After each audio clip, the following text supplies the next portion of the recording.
Sabi mo kasi, wala raw ama si Adan dahil siya raw ay nilikha. Ha? Basahin po niyo sa akin, brother. Babasahin ko mga kababayan para patunayan ko sa inyo, manluloko itong taong ito ng kapwa. Babasahin ko sa inyo.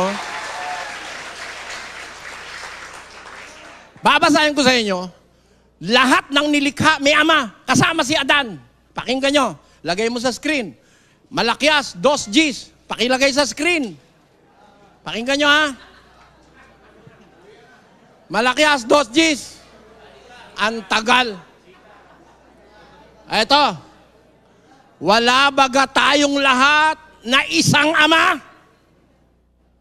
Hindi baga isang Diyos ang lumalang sa atin? O di lahat ng nilalang may ama? Tanong. Eto, tanong. Si Adan, sabi niya, nilikha. Kaya wala raw ama. Aba, yung nilikha, ang ama nun, yung lumikha, yun ang sinasabi sa Biblia. Sasabihin mo, walang ama si Adan. Napakapangahas mo. Ngayon, lalo ko naniniwala na hindi nga ang Diyos ang nagturo sa'yo. Kulokoy lang ng utak mo yung pinagsasasabi mo.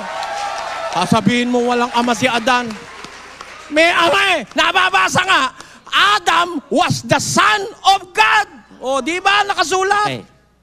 Sasabihin mo, walang ama. Eh, panluloko sa kapwa-tao. Medyo po yata kayo napakahuligan dito sa binasa nyo, Brother Eli. Alin? Ano raw? Ang sinasabi po rito, Brother Eli, wala baga tayong lahat na isang ama. O lahat ha? Oh. Lahat ama kasama ba si Adan dyan? Hindi baga isang Diyos ang lumalang sa atin. O tama. Kaya lahat ng nilikha may ama. Lahat ng nilikha may ama. Kasama si Adan. Tinatanggap mo kanina si Adan ni nilikha eh. Maliban na lang kung ang paniniwala mo, nilikha ni Adan ang sarili niya. Yun ang paniwala mo siguro. Saan po ba lumabas si Adan? Ay, naguguluhan ka, kapatid. Hindi po ako naguguluhan. Saan po lumabas si Adan? Patatawagin natin siya anak ng Diyos. Ano pa? Ano pa? Saan po siya lumabas?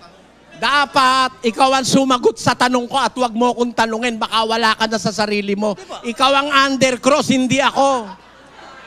Dapat sagutin mo yung tinatanong ko, di mo pa sinasagot hanggang ngayon. Sino ba yung Diyos na nanganak kay Adan? Wala pong Diyos na nanganak kay Adan. Kung mabasa kung si Adan ay anak ng Diyos. Kung mabasa ko, anak ng Diyos si Adan. Basahin po niyo sa akin. Ayan, basahin natin.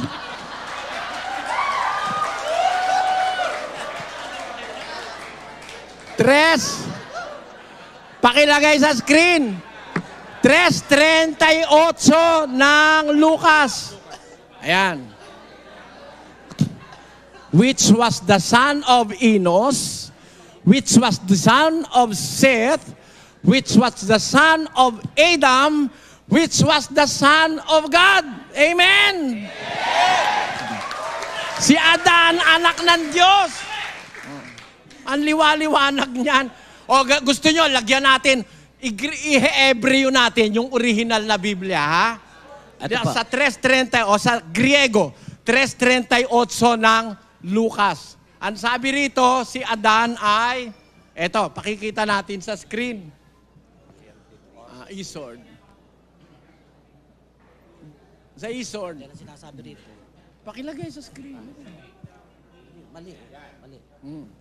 Which was the son of Enos, which was the son of Seth, which was the son of Adam, which was the son of God.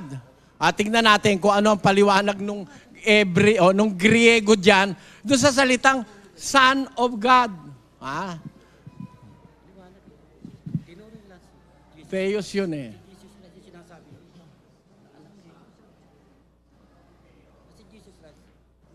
Monogenes yun eh. Doon sa may bandang itaas mo, tignan. 23. Itong ating kausap kasi, mga kababayan, ewan ko lang, kasi kung siya ay, sana bago kami nakipagdiskusyon, sinabi muna niya na hindi siya maniniwala pag nabasa sa Biblia. Hindi ko na itutuloy ang diskusyon dahil ang ating tema ayon sa Biblia. Siya pala hindi naniniwala sa Biblia, nababasa na, which was the son of God. Adam, which was the Son of God. Nag-umpisa yun doon sa huayos. Ayan, pakilagay. Huayos in Greek means a primary word meaning a son. O, kita mo? Adam is huayos of God. O, si Adam is a son of God. Miski sa Grego mo tignan, sa original na wikang ginamit sa pagsulat ng Bagong Tipan, si Adan huayos. Son of God. Ayan na nakasulat sa Biblia. Ngayon, kung ayaw mong paniwalaan, ano na bang oras? Meron pa ba tayong oras? Tapos na po yung cross-examination. Siguro, bigay na lang natin yung tindig ni Brother Eli. Ewan ko, kung gusto nyo pang ituloy kay Ginoong Nalos. Hindi, kailangan maliwanagan natin to. Alam nyo ho, hindi nasusunod yung rules kasi hindi sumasagot si Ginoong Nalos sa tanong. Kasi Dapat naman, under cross-examination kayo, sasagutin nyo kung ano yung tanong ni Brother Eli. Kaya lang hindi ho tayo nagkaganon. Kaya siguro sa pagkakataong ito, bigay na natin kay Brother Eli para maliwanagan natin yung mga iniwang gusot. Sino ba ang huli? Conclusion po kayo po, Brother Eli. Hindi. Nakailan na ba siyang tindig? Nakadalawa na po siya. Ilan ba? Tapos ako. Tapos, pangalawa ko pa lang. Tapos siya ngayon Second. tapos pagkatapos siya uli. Sige, pagbigyan mo na siya. Sige. Pagbigyan mo siya. Sige po, sabi ni Brother Eli, gusto ko bigyan kasing natin. maliwanagan ng mga kapatid. Maliwanagan ng mga tao itong ating pinag-uusapan. Mga kapatid, hindi ako naniniwala at ito'y napaka-weirdo. It's weird. It's extraordinary. It's beyond my imagination na ito palang ating kausap, ang kanyang Diyos si Adan. At ang kanyang ama si Adan. Mali po yun, mga kapatid. Yung sabi niya na si Adan daw ang Diyos, si Adan din ang ama, at kaya lang nagkama nung likhain na ang tao at lumitaw na ang mga tao, kaya lang nagkaama. Yun ang sabi niya, sinulat ko lahat sinasabi niya. At ang isa pang sinabi niya, yun daw ama na si Adan, ang tinatawag naman daw na ina ay si Eva. Ayan. Lumalabas, ang may kagagawa ng lahat ng bagay si Adan. Pero sabi niya kanina, si Adan daw ay nilikha ng Diyos. Kung hindi naguguluhan si Mr. Nalos, siguro nawawala siya sa sarili. Bakit? Kung si Adan ang lumikha ng lahat ng bagay, na siya ang Diyos, lalabas, siya rin yung espiritong nasa ibabaw ng tubig. Di ba? Ganun ang labas nun magulo talaga. Isa-isahin po natin, mga kapatid. Ang sabi dito sa Henesis 1:1, nang pasimula ay nilikha ng Diyos ang langit at ang lupa. At ang lupa ay walang anyo at walang laman. At ang kadiliman ay sumasa ibabaw ng kalaliman.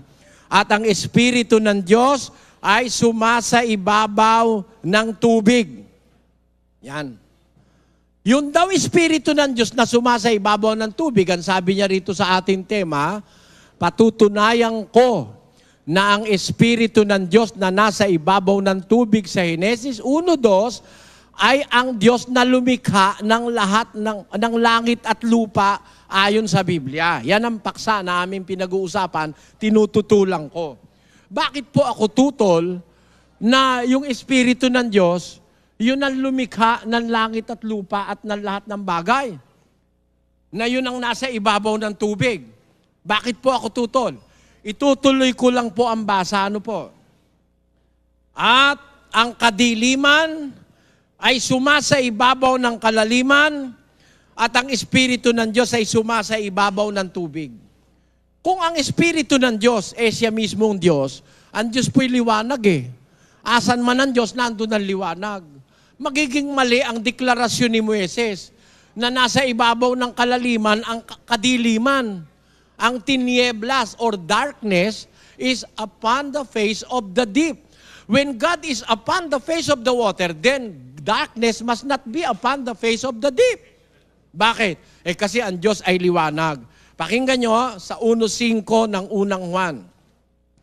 At ito ang pasabing aming narinig sa Kanya at sa inyo'y aming ibinabalita na ang Diyos ay ilaw at sa Kanya'y walang anumang kadiliman. Tanyo? Kaya kung asa ng Diyos, walang kadiliman doon. Kung ang Diyos mismo, yung Espiritu ng Diyos na nasa ibabaw ng tubig, siya mismo yung Diyos, bakit may kadiliman doon sa ibabaw ng kalaliman sa tubig? Dapat pagkaliwanag ng tubig at saka yung ibabaw ng kalaliman. Dahil andun ang Diyos. Yan, isang pag-aaralan nyo yan. Tapos, at sinabi ng Diyos, magkaroon ng liwanag. O, tanyo na, nakikinig ho ba kayo? Di talagang walang liwanag dun sa ibabaw ng tubig.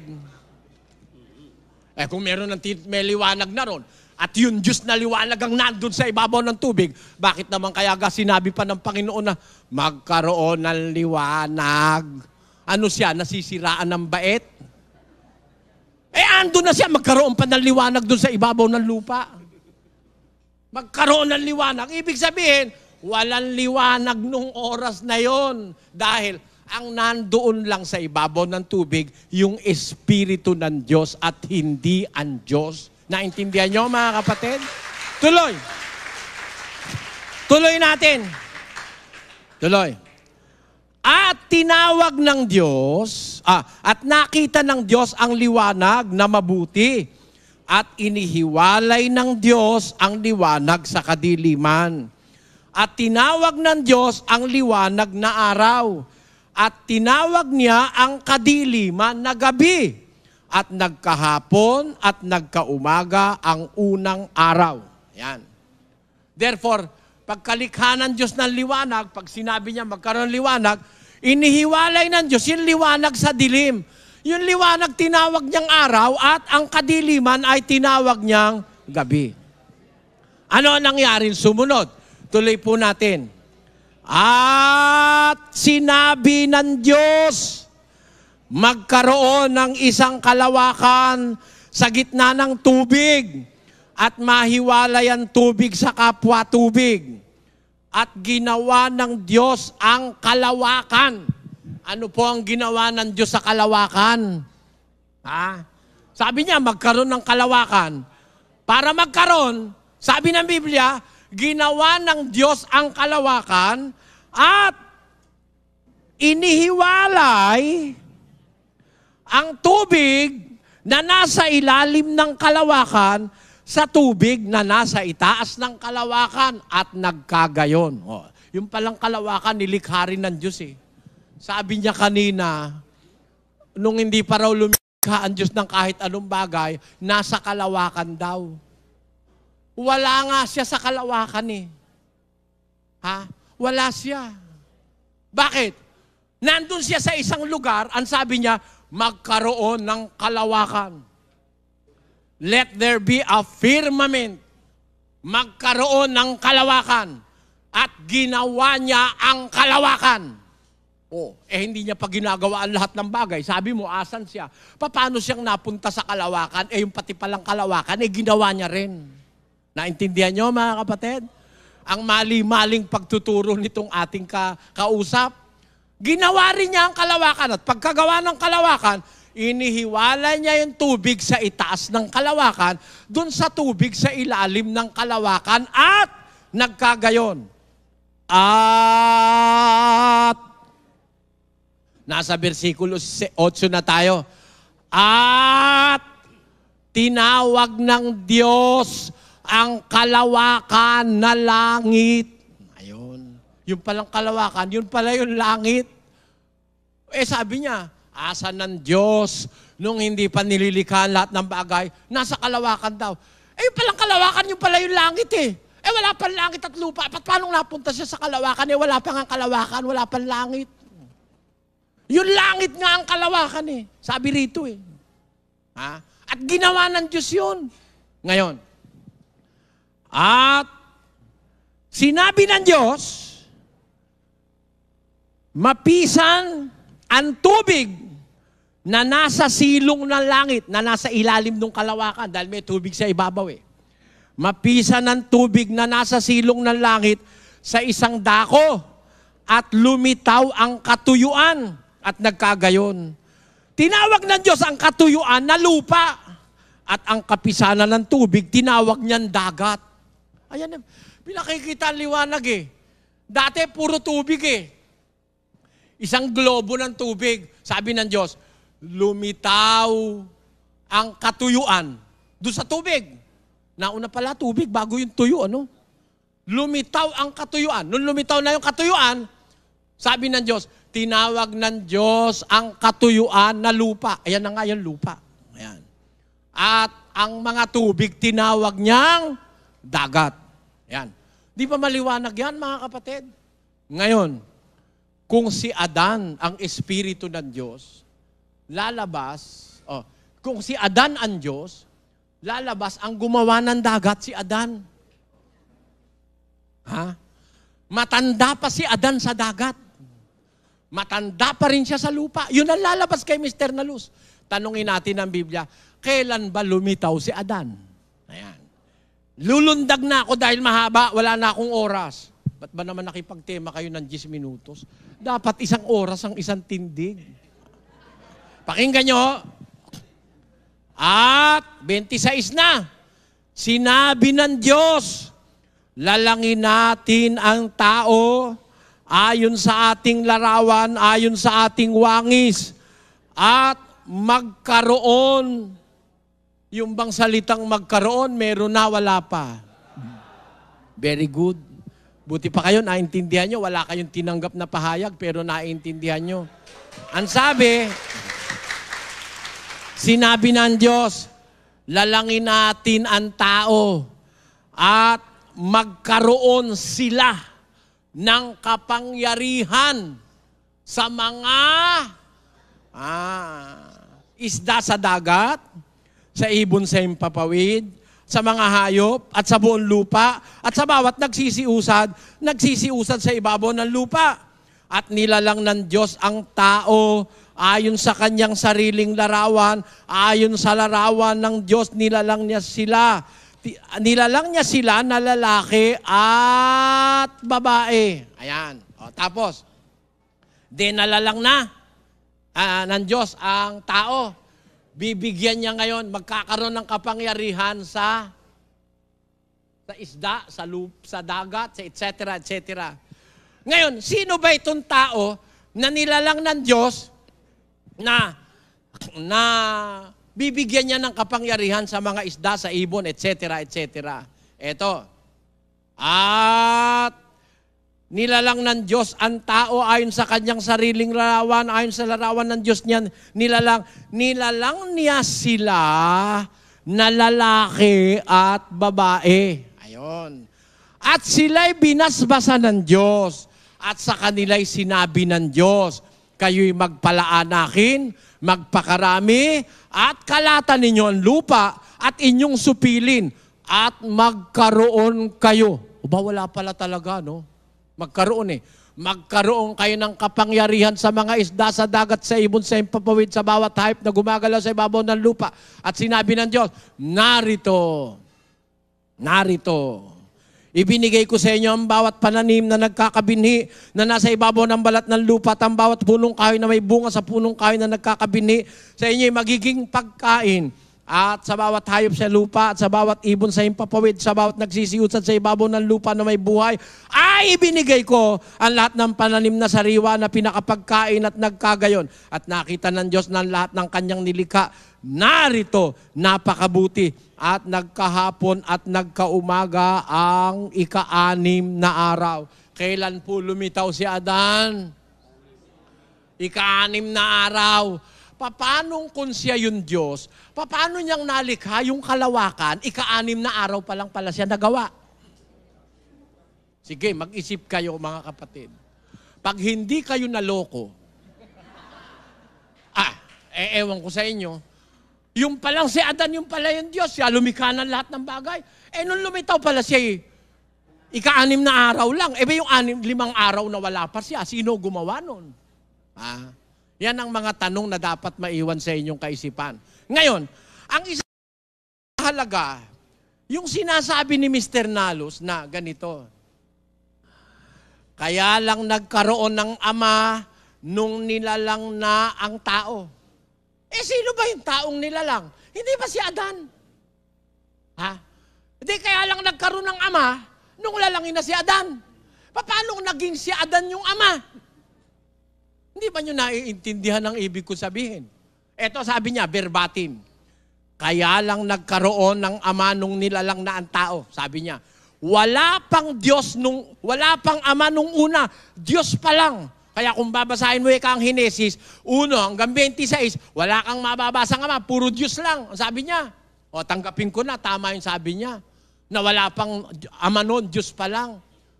Yung Diyos pala na yon. Si Adan. Sabi niya, kaya lang nagkaroon ng ama nung lalangin ng tao. Di kaya lang nagkaroon ng Adan nung lalangin ang tao. Sino lumalang kay Adan? Siya pala yung Diyos. Sabi ko sa inyo, pag hindi kayo naloko, ewan ko. Ngayon, sabi niya pa,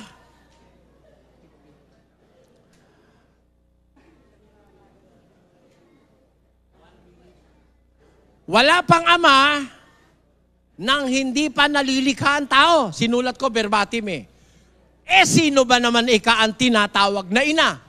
Binasa niya ang Henesis 3:20.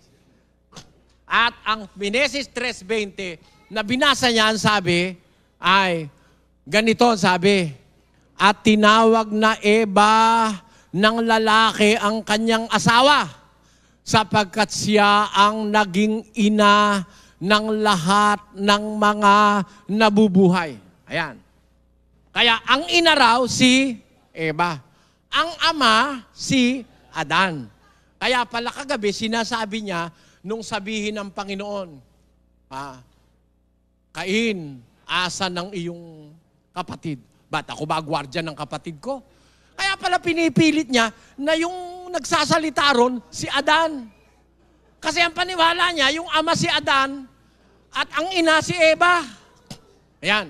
Ngayon, kung ang ama ay si Adan, nung mamatay si Adan, bakit buhay tayo? Hindi ba yung ama na Diyos yun na nagbibigay ng buhay? Basahin natin sa 17:24 ng Gawa.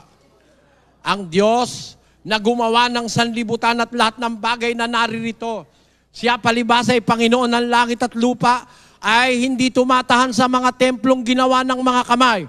Ni hindi rin naman pinaglilingkuran siya ng mga kamay ng mga tao na para bagang siya ay nangangailangan ng anumang bagay. Yamang siya rin ang nagbibigay sa lahat ng buhay at ng hininga at ng lahat ng mga bagay. Nung mamatay si Adan, bakit may buhay pa? Yung palang tagapagbigay buhay, patay na. Ay, napakagulo niyang paniniwala mo, Mr. Nalos. Hindi ko alam kung saan mo kinuha yan. Dapat itapon mo na yung Biblia mo at ikaw mangaral na lang ng walang Biblia. Kasi wala sa Biblia yun Ang ama na siyang Diyos nagbibigay sa lahat ng buhay, ng hininga lahat ng bagay. Meron ba tayong hininga ngayon? Meron. Asa na? Patay na yung ama natin, si Adan. Paano tayong may buhay pa? Siya nagbibigay ng buhay. Sabi ng Biblia. Kaya po yan mali, mga kababayan. Huwag sana kayong madala ng maling pagkakilala dahil wala yan sa Biblia. Ang sinasabi ng Biblia, iba sa sinasabi ni Mr. Nalos. Tapos na ba yung 10 minutes? Sige.